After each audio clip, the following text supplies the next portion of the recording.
Okay, everyone, welcome to episode 70 of the Stephen King podcast, the big 7-0.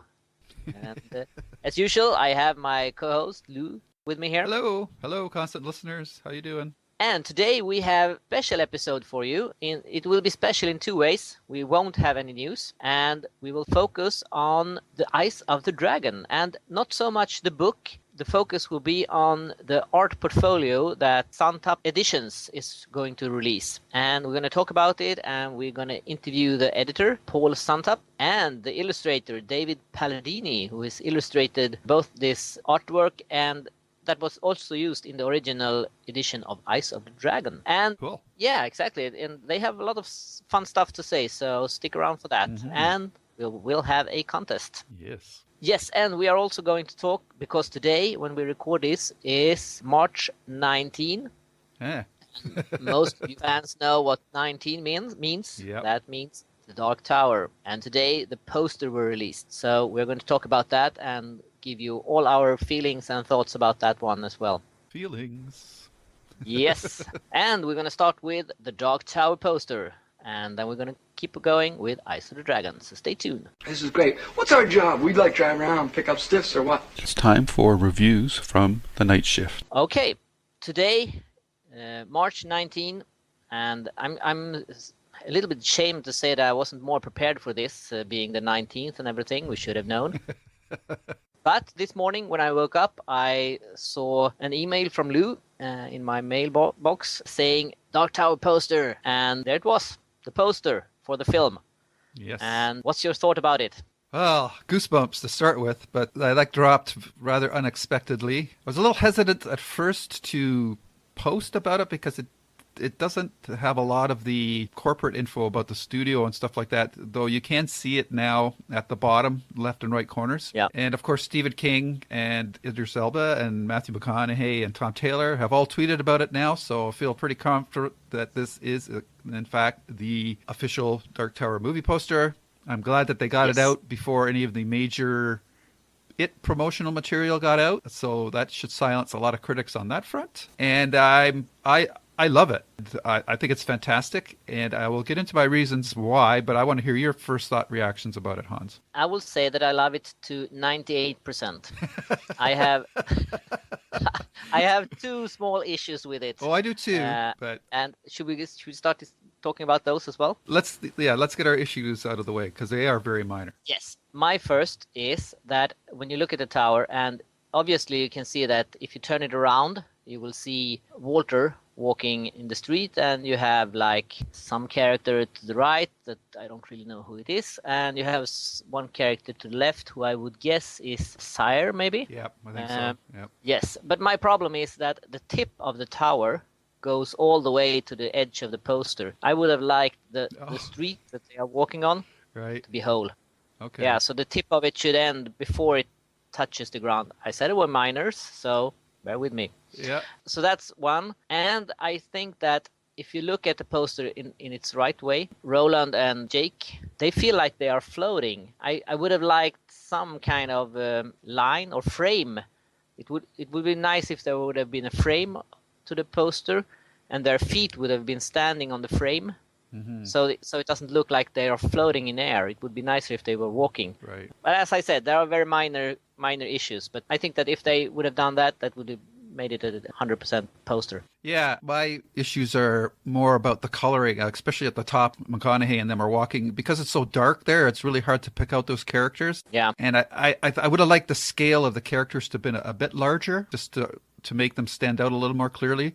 And I'm hoping that maybe this scan of the poster is not, maybe it cut the edges off a little bit, because like you said, that would be nice to see that the tower ended in a point and that we saw exactly where Jake and Roland are standing on something, whether it's like the desert ground from mid-world or something like that. But that's pretty minor, and I can see myself buying this poster and putting it up on my wall. Now let's get into the things that I love about this poster. This is a poster made for moviegoers because it's cleverly, to my mind, pulling on movie iconography that we've seen in just recent years with Inception and just even more recently with Doctor Strange. So right away, by calling back to those types of images, people are going to look at this and say, oh, this has got to be some sort of multi-world reality type of story. For the average moviegoer that doesn't know anything about the Dark Tower, they're going to look at this and say, boy, that looks like Inception or Doctor Strange. And they totally are getting the basic concept of the Dark Tower mythos with this one image. And I think that's just really clever. And then, of course, the fun thing is if you do like a negative of the picture and so that the letters are white and everything else is either turns black or white depending on which part of the picture at, then the Dark Tower really jumps out at you. So from that perspective, I think it's fantastic. Yeah, and I was I didn't actually think about the fact that if you turn it around, or is it called make it negative? Yeah, I think. Yeah, and I didn't think about that until you pointed it out to me. And when you do, or when you have done it, you can't unseen the tower, because it's there. So I think that while I didn't see it first, it stood out very, very well when you did that. So I think that's very clever. It's a nice touch, and I think that will take some time before the moviegoers find that out, maybe. Mm-hmm. And I would actually love it if they had the original poster like in the lobby when you come into the cinema, and then maybe have a negative version of it closer in, so you see this one first and you go wow, and then you come in and then, oh, look at that, why didn't I see that?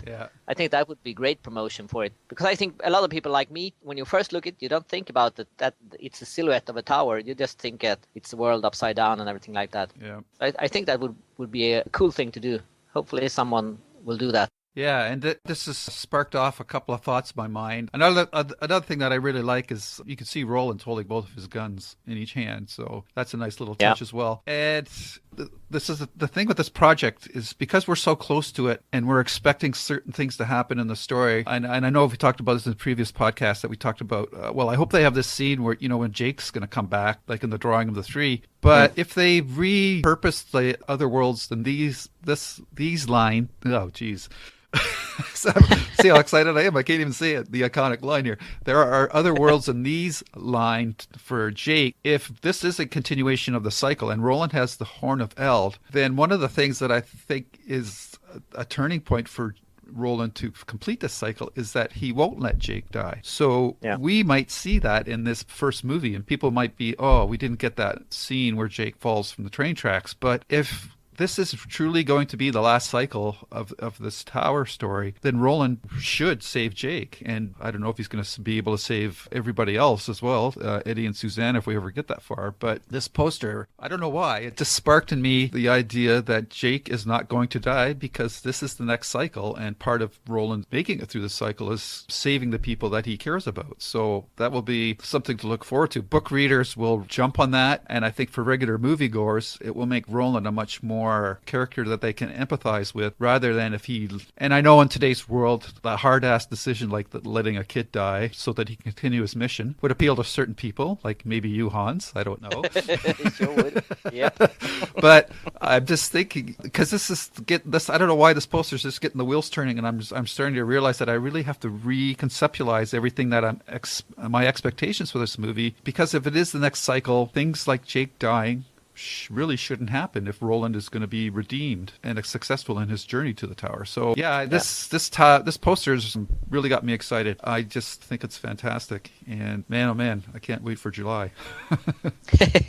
Yeah, and it's interesting to read the reaction on internet about it, because I've got a lot of reaction to it on my posts of it, and today it seems like it divided people in two.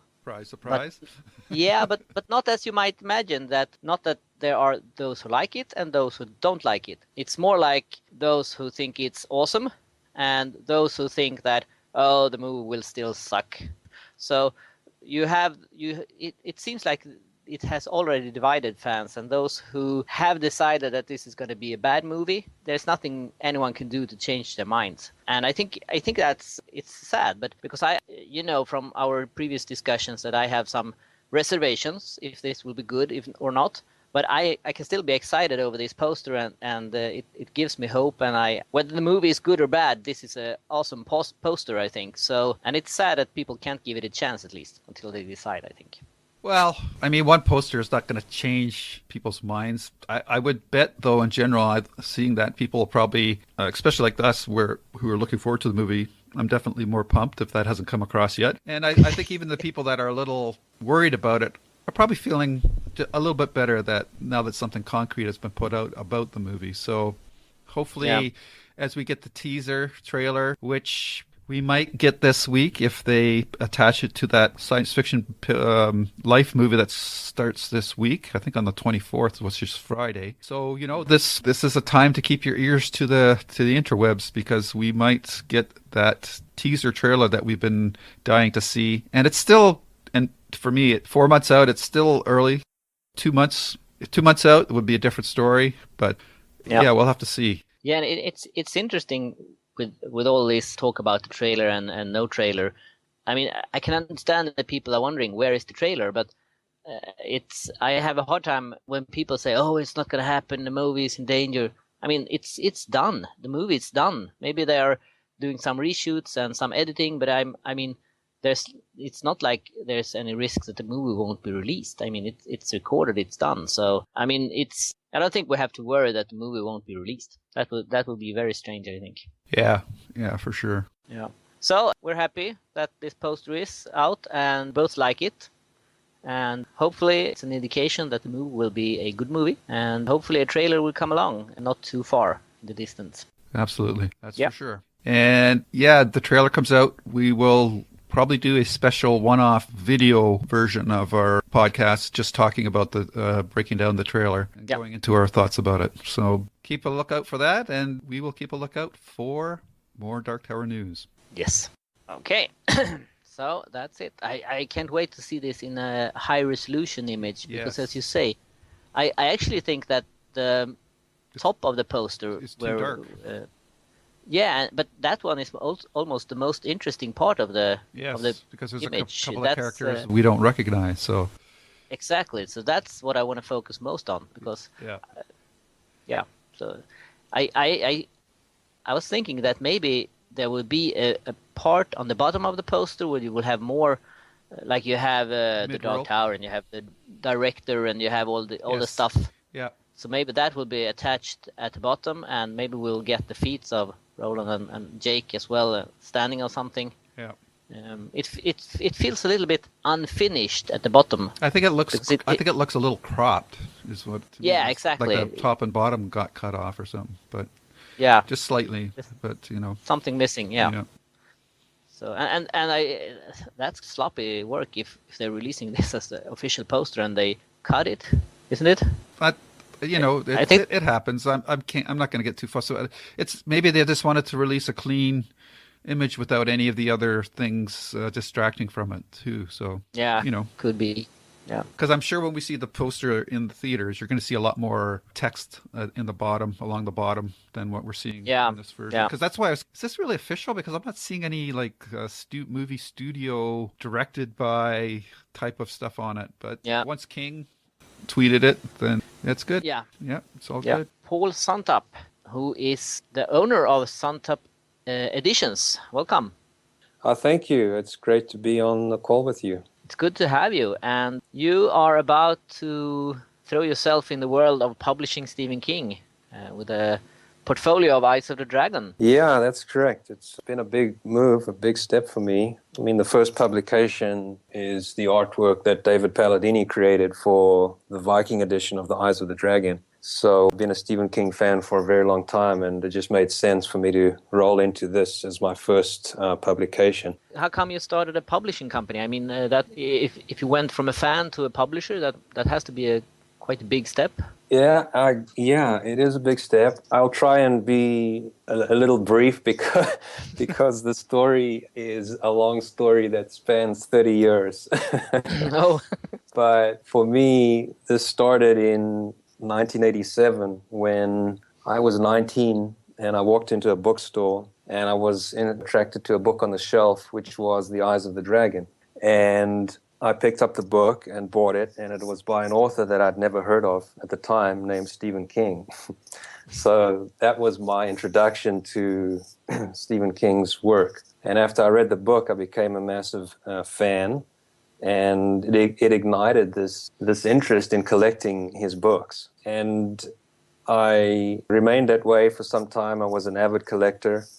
I started trying to find first edition books of his, because back in South Africa, where I was at the time, where I was born and grew up, there was very little in the way of collectible books by Stephen King. So I had to source the books from specialty dealers in the United States. And back then, this was before the internet, before email, and I would just write letters off to dealers that I had uncovered, and they would ship me the books and catalogs, and I'd order them and build a small collection that way. I guess I should fast forward to why I started. I'm going to try and stick to the topic.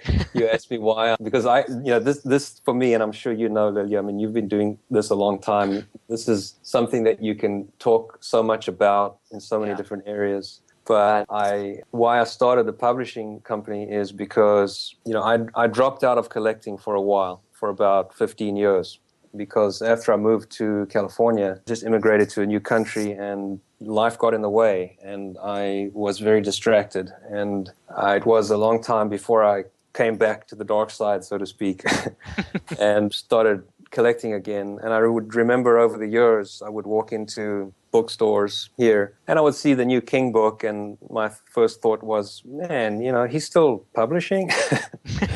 And because the years would tick by, and I had stopped collecting. And then I think maybe around Dr. Sleep, I don't know, perhaps the constant walking into the bookstores and seeing a new book every year. Finally, I think it was Dr. Sleep, I picked that up, and that was the thing that pushed me over back into this world again. And then I started to get involved on the Dark Tower forum. I was really surprised to see that there was such an active and vibrant community of King fans and collectors out there. I used to see myself in this tunnel, or this vacuum, where I was the only crazy one out there wanting all these books, right? Yeah. And then I discovered, no, I'm not the only one. There's others like me, and I felt this incredible connection to everyone and made some great friends on there. But yeah, I mean, I don't know how much, there's a lot more detail in, I feel as if I don't want to, keep talking here, but there's a lot more detail that I would like to share as well. Please do. So I guess how the publishing thing evolved, and let's focus on that, is I wasn't, actively, and still am, involved on the forum, and made some great friends and traveled to Florida when Stephen King was over there doing a talk and a book signing. And that's when I met up with a bunch of the guys from the forum, and it was just a great community, and I loved the fact that I could discuss my interests with people who had, a common interest. And then I don't know what it was specifically, but I had seen publishing that I'm doing has its origins in this custom bound project that I had started. And I had seen a book that had been custom bound. A bookbinder had taken a page block from a book, and they created a binding which was leather binding, and it had all kinds of fancy elements like raised bands and gold tooling and marbled end papers. And I was fascinated by that. I didn't know that you could do stuff like that. So I thought, well, I would like to do that, and what better book to do it with would be The Eyes of the Dragon, because the book had so much meaning to me. And I should probably just mention why this book is why I feel such a connection to this book. It's because after I discovered it on the bookshelf when I was 19, I read it and loved it and became a fan and became a collector. But what it did was it started me thinking, well, if I am so nuts about King and collecting, there must be other people here who are as well, right? Yeah. So I thought, well, I'm going to start to sell Stephen King collectible books. So it started the idea of establishing some sort of specialty book dealer where I could sell to other King fans. That never transpired, but what did transpire is it evolved into a mail order business that I'd started when I was 20, and I was still living at home with my parents, and I started this little business from home. And again, pre-internet, pre-emails, we still use typewriters. And I went and produced black and white catalog. I contacted local book distributors to set up accounts.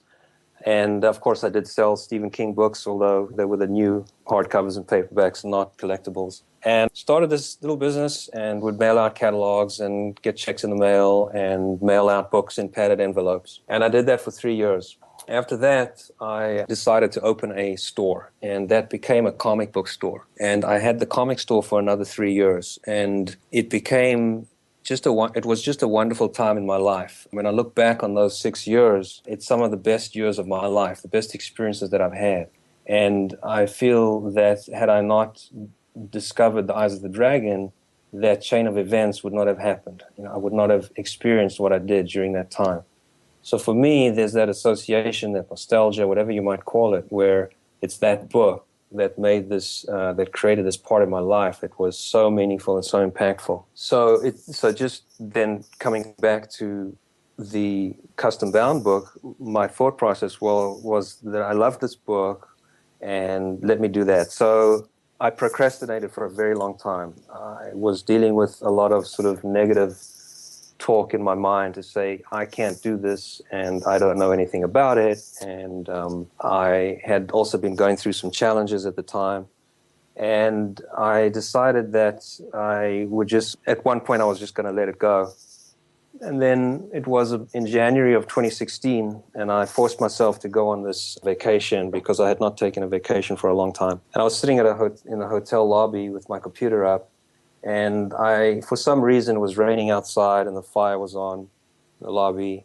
And for some reason, the voices stopped that were quieted down in my head. And I wasn't saying, you can't do this anymore. And I did some research on Google. I found a bunch of book binders, and I fired off a bunch of emails and got a number of responses. And then the one guy responded who was the most enthusiastic. We ended up working on the book. And I thought, well, let me tell other collectors what I'm doing. So, and what I was doing was taking copies of The Eyes of the Dragon, the first edition published by Viking in 1987, and having it custom bound in a dyed and engraved leather so that it looked like a reptilian skin. And of course, the association is that it was like a dragon skin, green dragon skin. And I thought, let me just post about what I'm doing. And the response was overwhelming. I was sitting there I was a little struck by it. I didn't really expect such a response. So many people were posting to say, oh my goodness, this is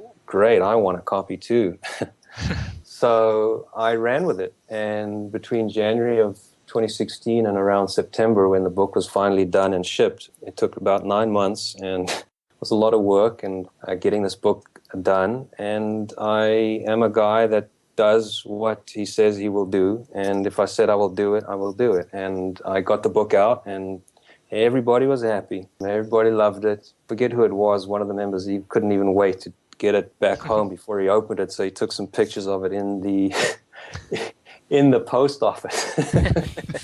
And then I created that website and put pictures, and I like to tell the story of the binding and the people involved with it to show what goes into each production. And then I rolled directly into Firestarter right after that because I was having so much fun. This is not a project that I can support myself on. I don't do enough of them to do that, and there isn't enough money in each one anyway, so it's more one of the things that I like to do because I love doing it. And all this stuff can be seen on dragonrebound.com. But why I'm telling you this is because there is a point that I'm not rambling.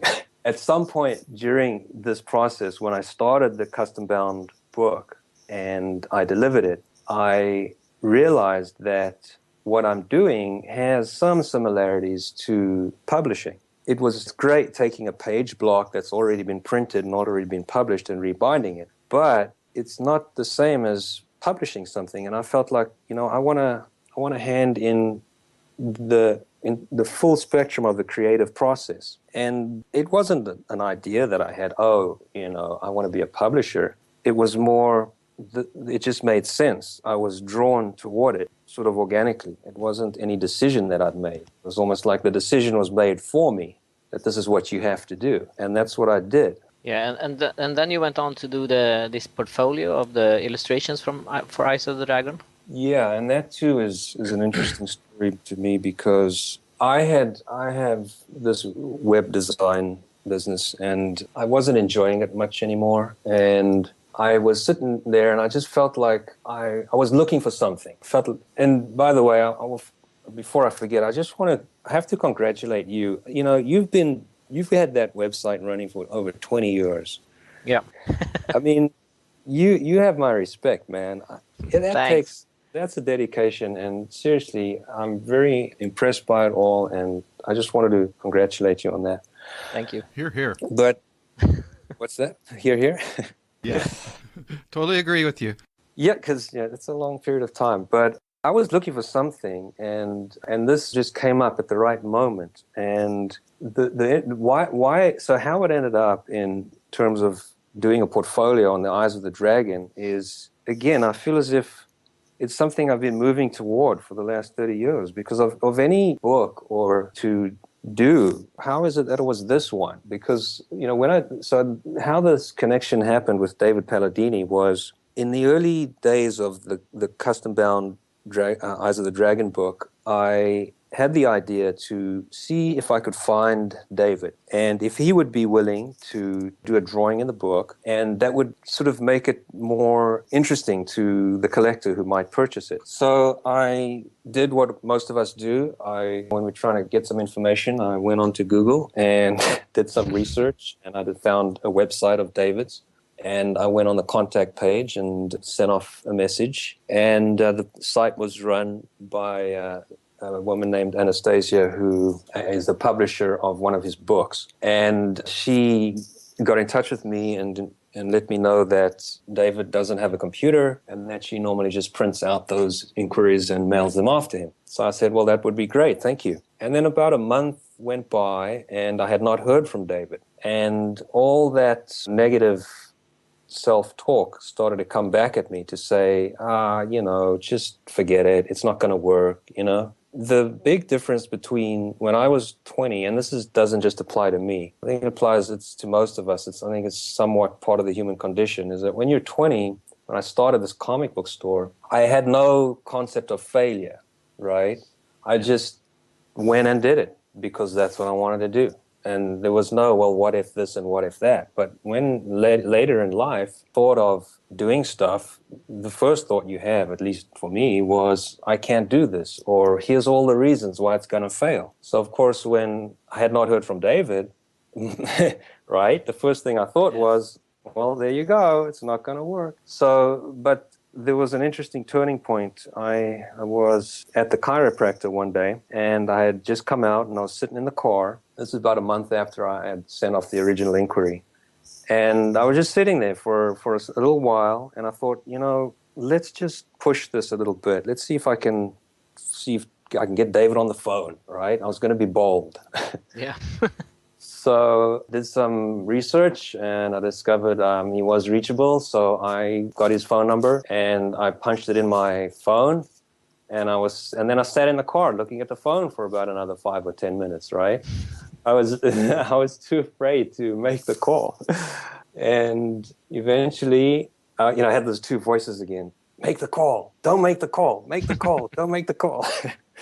And then eventually I just pressed the green button, man, and then the phone rang, and then it went to voicemail, and I started to leave a message. And then soon after I started talking, someone picked up the phone. And I said, hi, is this David Palladini? He said, yes. I said, are you the guy who did the illustrations in the Eyes of the Dragon? And of course he said, yes, that's me. So here I was sitting in the car, right, talking to David.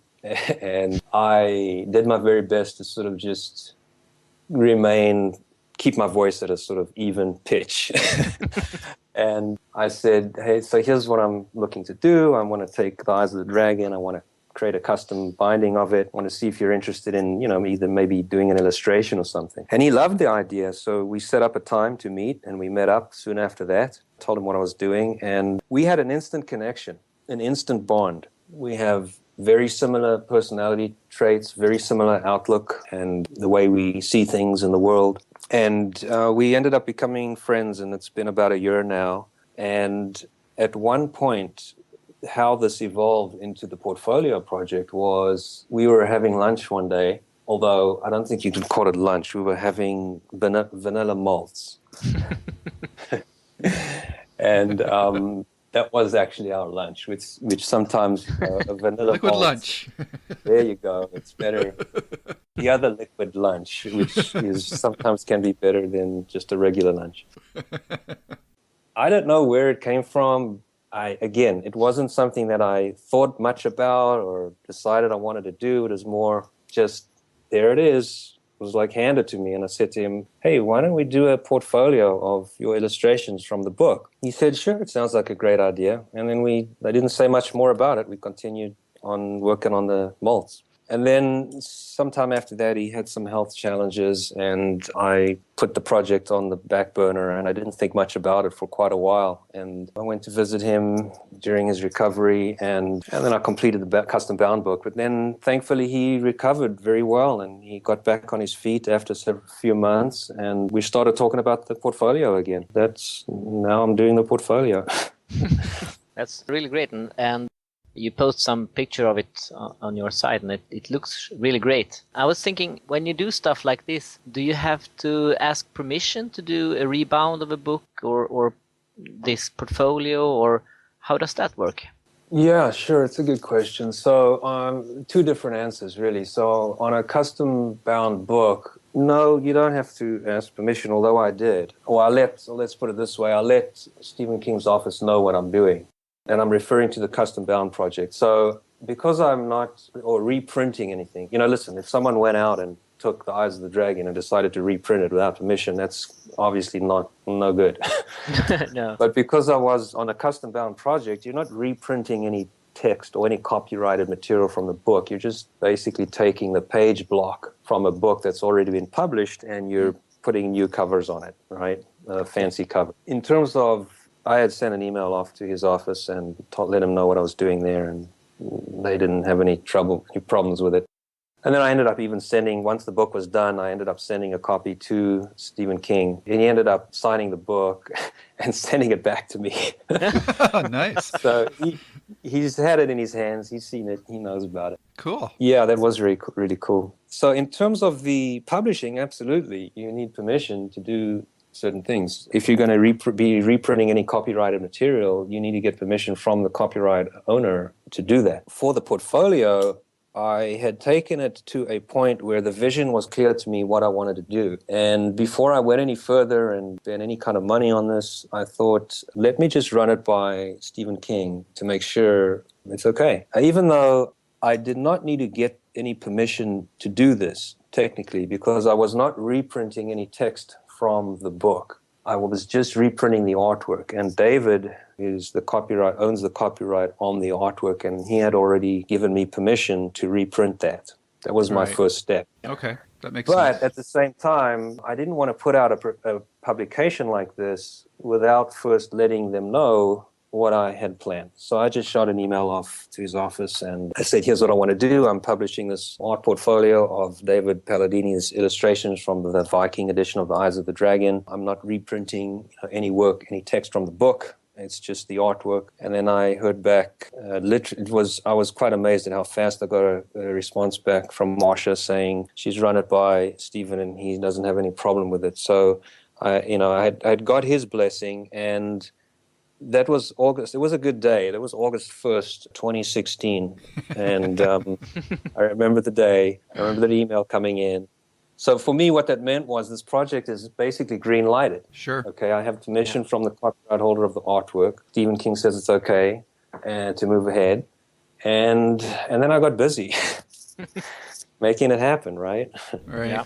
So, and I have to admit that I'm not that very familiar to portfolios. I don't own any of them and such. Can you describe a little bit what this is, and is the general people who buy this, will they frame them and put them on the wall, or do you have them in some kind of box and look at them, and how is it looking and is supposed to be used? Yeah, that's a great question. In entering this new path this road that I'm going down, it's very important to me that whatever I put out, whether it's this first publication or any possible future publications that I want to put out a quality product. And I even hesitated calling it a product because I see it more as a finely crafted edition in limited quantities. Because I wanted to raise the bar or at least have a certain standard that I met. It didn't make sense to me if I was going to put out an average book to even bother doing this. So I wanted to put out as best as I could with the abilities and the skills and the creativity that I have, a beautiful edition. In terms of what the conceptualization of what this is that, sure, it's a folio, an art portfolio.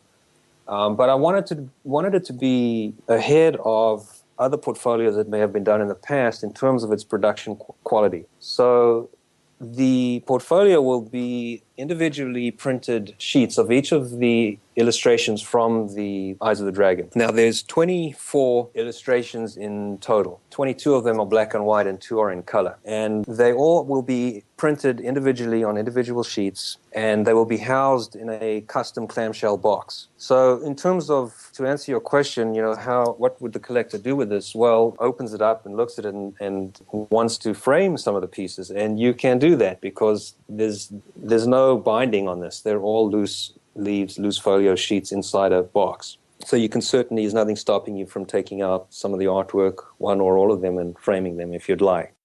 Right. And they are all signed as well by David? Yes. So David really stepped up here, and because it's 300 copies of the numbered edition and 26 copies of a lettered edition. So it's a lot. It's a fair amount of signatures, but he went ahead and agreed to do that, and he did. He's done that now, which is great. But yeah, so there's a signature sheet in each edition. I mean, it would not be practical to sign 24 times 300 sheets. And that's not normally done anyway in portfolios. So I created a signature sheet, a signature page, and that will be included in both the numbered and the lettered edition. So yes, all editions are signed by David. Cool.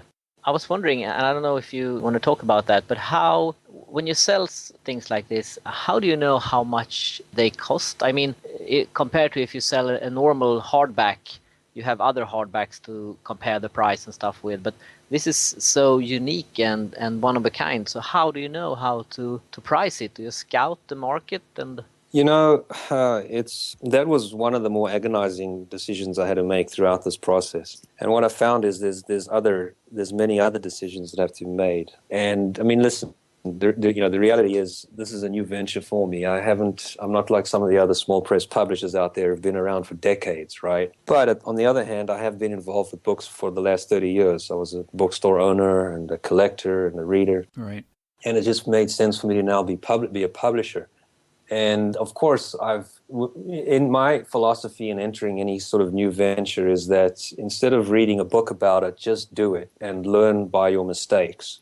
Yeah. So that's has been my strategy throughout, is that I just am doing this, and as I'm doing this, I will learn the different things involved. Because as I was getting into it, of course, what do I know about publishing, right? At least from the publisher's standpoint. Yeah. So what I have discovered is that, oh man, there are so many decisions that have to be made, most of them related to the production. In fact, the other day we were working on the box, the custom-made box. So when it comes to the box, I mean, I had never thought that there was numerous decisions that have to be made about the box. You're talking about, what covering material would be used around the box.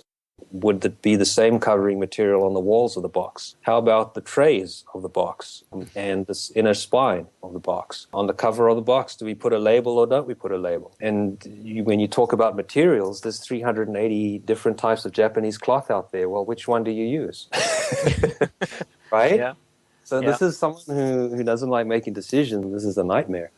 But it's not for me because I'm loving it and I'm loving the process. And in terms of the price, to answer that question, I don't know. It's, what you have to do is I'd look at it at a higher level. I say, look, here's where I'm at with this, is that I want to create a beautiful collectible edition that the discerning collector will hold in their hands and look at and appreciate and love and cherish, right? Yeah. And I want to do that at a price point that is fair. I don't want to, if I could get more money for it, I probably wouldn't. I would pitch it because I've been on the other end of that, right? I've been that guy who spends all this money on this, limited edition book. So for me, there needs to be this balance, this level between the quality you're receiving and the price at which that you're paying for that. And that was my pricing strategy. Obviously, you start with putting all the production costs in a spreadsheet and see what is it going to cost to produce this portfolio, Right. in this case. And that's where you start. And whatever costs you come up with, you should double it, because there ends up being all the stuff that you hadn't even thought about, right? Yeah. And then, of course, you do some market research, you talk to some people, you look at what other portfolios have sold for. And more than any other portfolio has been sold for over the last number of years whenever one has been put out. But there's a reason for it. It's not like any other portfolio that's been done in terms of the elements of the production of this one. I have no interest in creating average books. Right. I'm talking about from the quality standpoint. I have no interest in that. My strategy is putting out a quality production. It's priced accordingly. Yeah. And it's available for pre-order now, right? It's going to be available for pre-order in about a week, but I'm not sure when this will air, so... Yeah, it will probably be available for pre-orders when this airs, so... Okay, yeah, then yes, it'll be available for pre-order pretty soon now, so yeah, I'm sure it will be when this airs. You'll be able to order it online. Yeah, what kind of reactions have you gotten? I know I'm also over at the Dark Tower community, so I've read, and that's actually where I found you and these illustrations, but what kind of reaction have you gotten to it so far? I know you have gotten good reactions from that forum. Have you gotten reactions from other people? Yeah, I created a press release, and just from my past experience in business and other areas, I'm not a marketing guy. I'm not a sales guy. It's not an interest of mine. It's not who I am. I'm more of the creative guy, the artist, the guy who has the conceptualizations and the visions for what I want to do. But at the same time, just from experience, I knew enough to create a press release, and I've created a lot of marketing materials. And so I put that out there, and it's been fantastic. I've got such a great response from the community. It's appeared on numerous websites and blogs. And I'm not going to mention any, because if I do, I'll forget someone or miss someone out, and I don't want to risk doing that. So it's just been such a great response, and you've also supported it as well.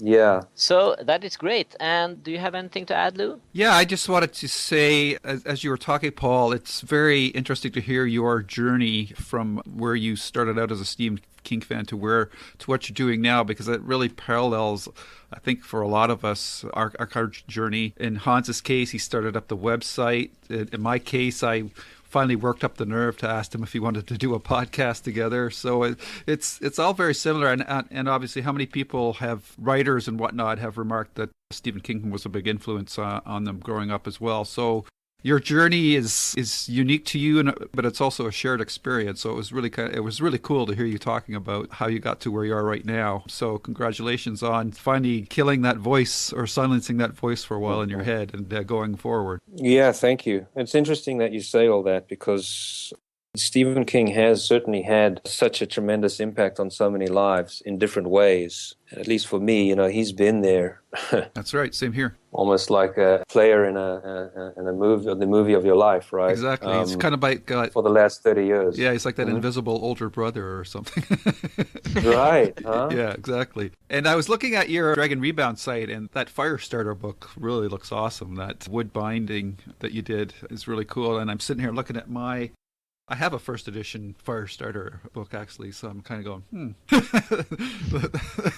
but that's really cool, and I wish you all the success with your current project. Do you have any other pokers in the fire in terms to Stephen King projects that you're thinking about doing, or you just can't even think about that at this moment? No, I mean, I can't think about it, but I do. I mean, it would be a dream to put out a Stephen King limited edition. I would love to do that. I would say that's sort of a bucket list item. Right. So if I could make that happen, that would be great. But I started the press. The goal was to publish finely crafted limited editions. So I'm also write poetry, so I will be putting out some poetry books, not of my own work, but of poets who I feel should be in print. But outside of that, no, there's no grand master plan to put out so many books a year or what have you. Yeah. Well, it's great to see that you're turning your passion into something that can be shared with other people. So that's really cool. Yeah. Also would like to you're from South Africa originally? Yeah, that's right. South Afrikaans? Is that the language? Yeah. Yeah, it's just Afrikaans. Afrikaans, okay, because my ancestry's Dutch, so Oh. I had an uncle that lived in South Africa for a while. I'm not brave enough to wade into the Dark Tower forums right now because with this movie coming out and there's been a lot of split opinions about it. But I'm just curious, because they filmed the movie there, are you familiar with the area that they filmed the movie in at all, or is Cape Town area? Yeah, sure. Cape Town is, one of the more beautiful cities in South Africa. It's by the coast, so you got the ocean, you got the mountains. Mm-hmm. I'm from Johannesburg, where there was, it's more inland, so there's no ocean around you. Right. But we would go to Cape Town on vacations. Often I also had family who used to live in that city. So that must be kind of a kick to know that they filmed the Dark Tower movie there. It was. When I heard that, I thought, wow, I can't believe it. There you go. That's definitely a kick, yeah. Yeah. Well, that's not too far away, and I want to thank you for taking your time to come out and talk to us on the podcast. You're a natural at this. You should run your own podcast. Oh, yeah. I think I have enough going on right now. Man.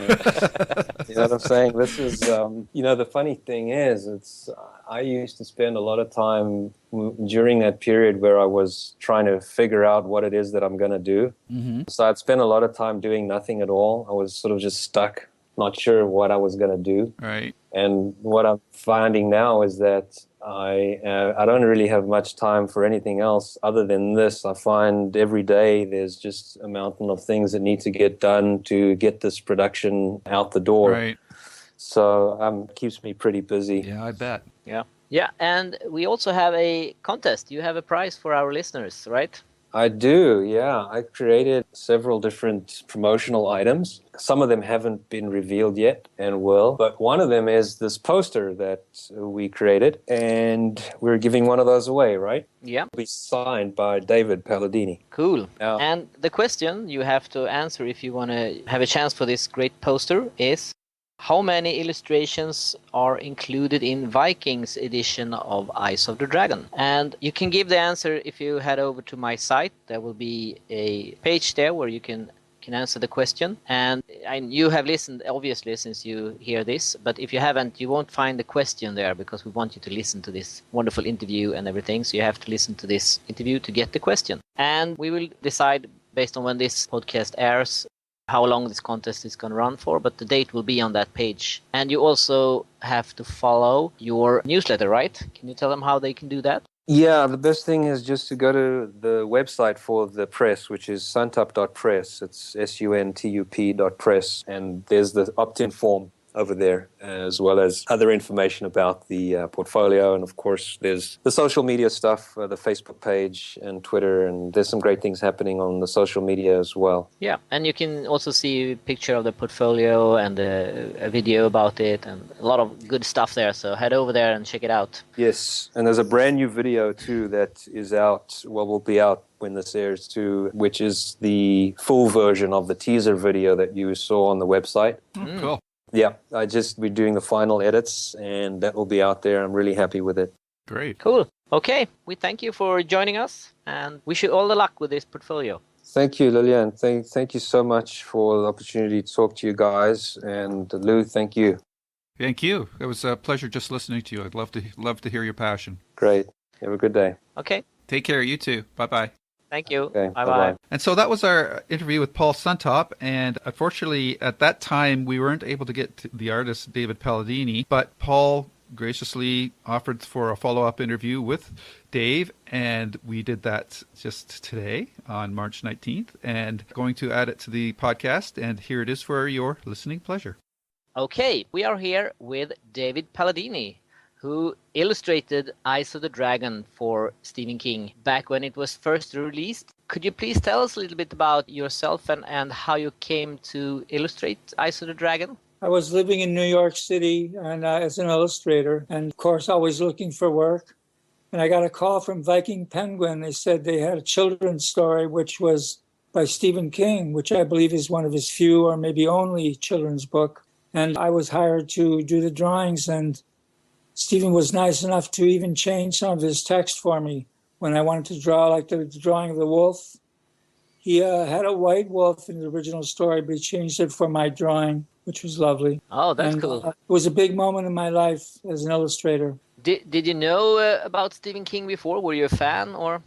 I, of course, had heard of him. He was very famous, and publishers did pretty much what he wanted. They would bend over backwards to get a book of his. And the lovely part was that I understood that he had started the Eyes of the Dragon as an oral story for his daughter. Each night he would continue to tell her more of the story, and after a while he wrote it down and made it into a book, which is a lovely idea. I find a lot of Stephen King's work is very violent, but this was not. It was for children, for his daughter, and I was very honored to do the book. Had you read any of his previous books? No, I hadn't. I had seen The Shining. What did you expect when, even though they told you it was a children's book? I mean, if you had seen The Shining, he must have come off as a horror writer, and now he was doing a children's book. I expected him to be a horror writer, which he has been a lot of his life, but this was a different kind of project, and which attracted me to it. If it had been a blood and guts story, I might not have done it, but it was lovely. And I guess you got to read the book before you illustrated it?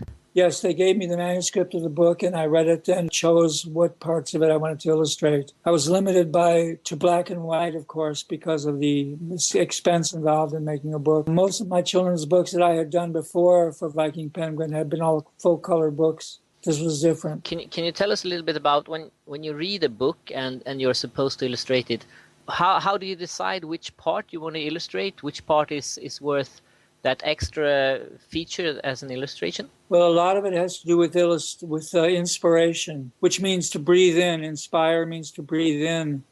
And so when you read something, that which affects me, which I take into my body, I find inspiring to draw.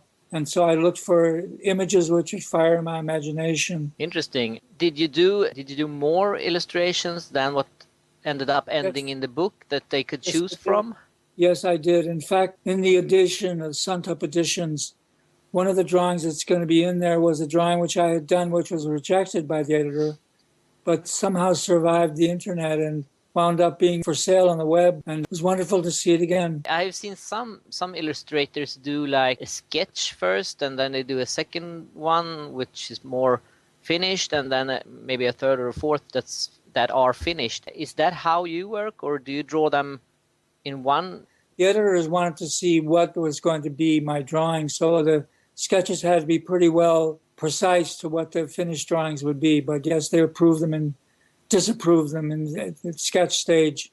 And then I went to finish. Because that's interesting, because I've been fortunate enough to see some sketches, and it's interesting to see how an illustration grows from the paper, that when the first sketch there might only be some highlights of stuff, and then the full image grows. The sketches are often much more exciting than the finished drawing. Tie everything down in the finish and make it precise. It lacks a certain vitality, which is in the sketches, but of course they can't publish the sketches. But as an artist, I like the sketches better. Have you ever considered releasing sketches to the public in some way? They're gone in the mists of time. Okay. Do you have anything to add, Lou, before we head over to the Sure. portfolio? Hi, Dave. It's nice to meet you. I'm curious to. You mentioned at the top that King made some changes based on your drawings. How did you communicate with him during the process? Did you physically meet with him, or was this done through, like, I guess back then it would have been through mail or telephone calls or whatnot? I've never met him. The contact was made through the editor. Okay. She would speak to him, and he would speak to me, back and forth. He was a pretty private fellow, as I understand. I don't know if he still is, but at that time he didn't want to be too much in contact with the outside world. Right. Okay. And when you read the story, were you picking spots and saying, okay, looks really good this is really sparking me to draw a picture of this particular moment or scene? I think it's kind of related to the question that Hans was asking. What specific passages from the book you knew right away that yeah, this is the piece that I want to do a drawing for? The part of the manuscript where he's squeezing the spider and dripping it into a chalice, that fired my attention very much. But it was gruesome, but it was lovely. Yeah. Okay. So and King writes fairly cinematically. So did you find that easier to draw for this story as opposed to other works that you've had to draw for? Yes, he draws specifically because he's imagining how it looks. He's seeing it in his mind. Right. So it transferred very easily to me. Okay. But most writers of his caliber are thinking movies and right. television and things like that. How long did you work on this project? 6 months. 6 months. Wow. Very good. Okay. I think that's all I got for the Eyes of the Dragon, Hans, if you want to start with the... Thank you. Yeah, I have one more question. Just when you say that King writes very graphically and he almost describes how it should look in his text, is that good or bad as an illustrator? Because I mean you are quite bound to what he has written, opposite to what you can create for yourself. As an illustrator, one must learn to conform and interpret the writing as it is, because the book comes first. Illustrations are secondary. So there's not much. I did many kinds of illustrations, but when it comes to books, you have to stick pretty close to what the editor wants and what the writer wants. Yeah. Okay. And now Eyes of the Dragon are getting new life in the form of a art portfolio. What are your thoughts about that? Well, it's beautiful that after so many years, the book is, 30-something years old, maybe more, to see it renewed in a beautiful new form. In fact, I think that the Suntup Editions is more beautiful than the original book. They're larger, they're more well printed, they're done with respect for the old ways of printing. Whereas the book itself, when it was published, was a commercial book. It was done slapdash and fast and get them out, Yeah. Right. How, when you look at these illustrations this far away from when you did it, how do you feel about them now? Are you feeling more like, oh, I should have changed that, or do you want to go and edit them, or are you happy with as they look? I mean, I know myself when I look at stuff I did 40 years ago. Me too. I was 7 years 40 years ago, so I want to change a lot of the things I did then. But you get my meaning. Did you want to edit them, or were you happy with them as they looked? But at the same time, that distance of all those years has given me perspective, and when I look at them, I wonder, well, who did those drawings? Was it really me? Yeah. What was I thinking? Yeah. Very cool. Okay, and you are signing them, all of these. Yeah, I've signed the editions. I've signed the title pages on the editions, and they're good. Not all the drawings are going to be signed, but some of them will be. Yeah. Okay, I'm curious about these original drawings that you did. Were they stored? Like, how were they stored, or did they have to be restored in any manner for this portfolio, or were they in? I have a wall in my apartment where all my artwork is piled up against the wall, and.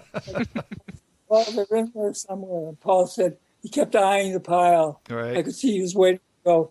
So finally he jumped in and rescued them all. But they're all in original condition. They've been through a lot of years. Okay. They travel with me to Europe and to Jamaica, West Indies, and to California. But thank God they're still here. Right. Okay. So was there any sort of restoration done to them, or the original drawings were on a brownish background, because the idea was to make the book look old, right? Which was when we changed that idea halfway through the project. So Paul, when he printed the edition, printed them on a white background with black ink. Okay. They look much better that way. So is it some sort of scanning process, I guess, or I'm not sure what he did, but he used like for the title page, he used letterpress printing, which is the old style printing. Which is embedded. You can feel the typography with your fingers as you run over it. one-dimensional. Very cool. And it's very nice to see someone who still respects the old ways of doing things, Right. which I think were much better than modern methods. So, when did you first meet Paul? And was that an interesting first conversation, or? It was about a year and a half, 2 years ago, wasn't it? Probably a year and a half. Year and a half ago, I got a call from Paul. He said, "You don't know me, but I love your work." And when I was younger, I picked up The Eyes of the Dragon and was fascinated by the book and wanted to do something with it. At the time, his idea seemed undoable. It was to my eye, it was pie in the sky.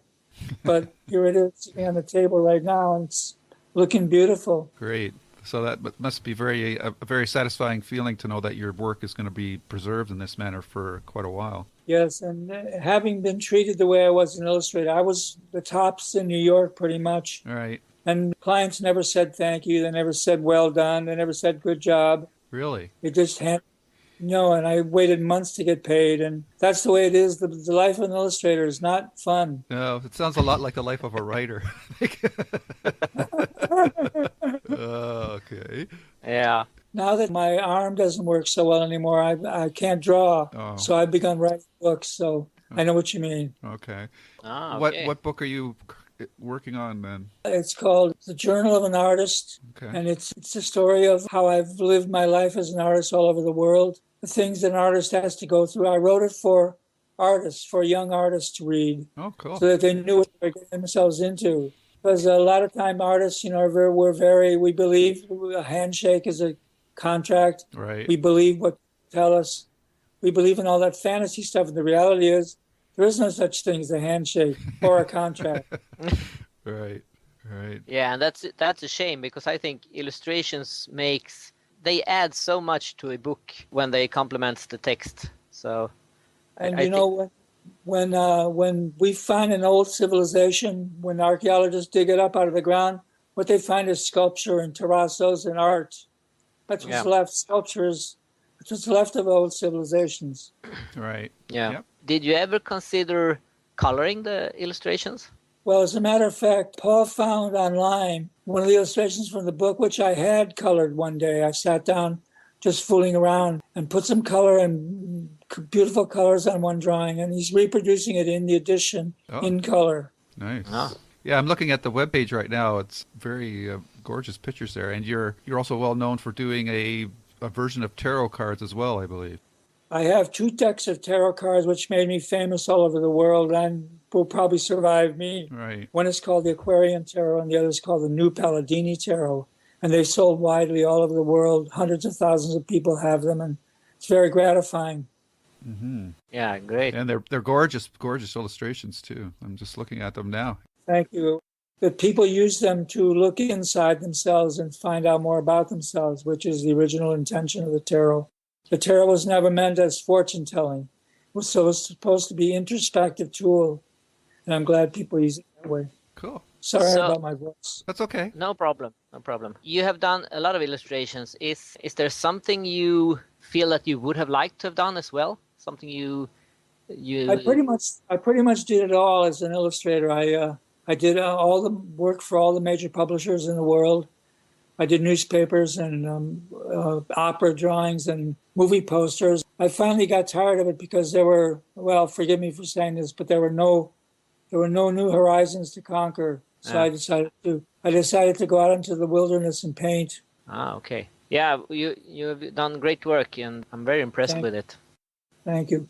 Well, living in New York was a very difficult thing to do because on an illustrator's salary, one has to spend every penny on living. There was never any money left for me. So I went to the rental people. Okay, do you have anything you want to add, Lou? I just want to thank you and Paul for taking the time to do this interview with us, David. We really appreciate your work. Paul is not the only one that was really touched by your drawings that you did for The Eyes of the Dragon. There's lots of Stephen King fans and I think art lovers as well. So it's a beautiful work, and we're quite honored to have you on the podcast. Thank you for your respect. It's very nice that after all these years, I'm respected. Thank you. You're welcome.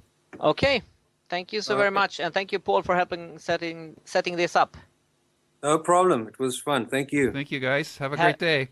You too. Bye-bye. Bye. Okay, Bye-bye. bye-bye.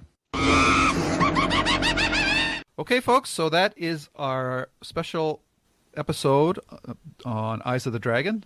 Again, much thanks to Paul Suntup and David Palladini for agreeing to come on our show and be interviewed by us. I hope everybody gets a chance to check out this portfolio, and at the very least, get the Eyes of the Dragon book, pull it down from your shelf and take a look at the illustrations in there, because they're pretty beautiful. And so that's this episode. And for episode 71, we're going to have a ton of news. We're also going to be diving into Silver Bullet, which was requested by a user through SpeakPipe. So see what happens, folks. Talk to us, send us feedback, and we'll respond. And don't forget about the contest as well on the site. That's right. So until then, stay safe, but stay scared. The end. Bool.